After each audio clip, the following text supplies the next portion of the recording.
வாக்குத்தத்தம் உன்னுடையது. உனக்கு நண்பர்கள் இருக்கிறார்களா? அவர்கள் எப்படிப்பட்டவர்கள்? அவர்கள் உனக்கு நன்மை செய்கிறார்களா அல்லது உன்னை தீய வழியில் நடத்துகிறார்களா? இந்த உலகத்தில் உள்ள நண்பர்கள் தங்களுடைய குணாதிசயங்களை உனக்குள்ளே புகுத்த நினைப்பார்கள்.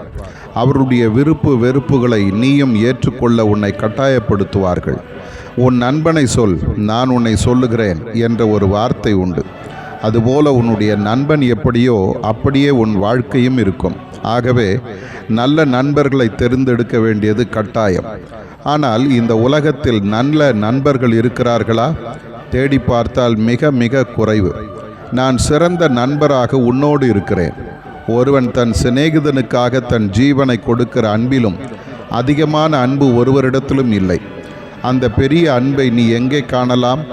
உன் கண்களை சிலுவை பக்கம் திருப்பு.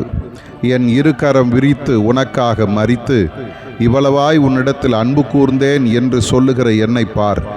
நீ என்னை நேசிக்கிறாயா?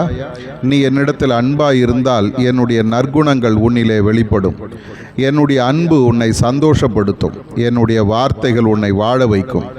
என்னோடு நீ செலவிடும் நேரம் உனக்கு ஆசீர்வாதமாயிருக்கும். இந்த நாள் முழுவதும் நான் உன்னோடு இருப்பேன். நீ என்னோடு இருப்பாயா? ஆதார வசனம்: பரிமள தைலமும் சுகந்த தூபமும் இருதயத்தை களிப்பாக்குவது போல ஒருவனுடைய சிநேகிதன் உட்கருத்தான ஆலோசனையினால் பாராட்டும் இன்பமானது களிப்பாக்கும். நீதிமொழிகள் 27:9.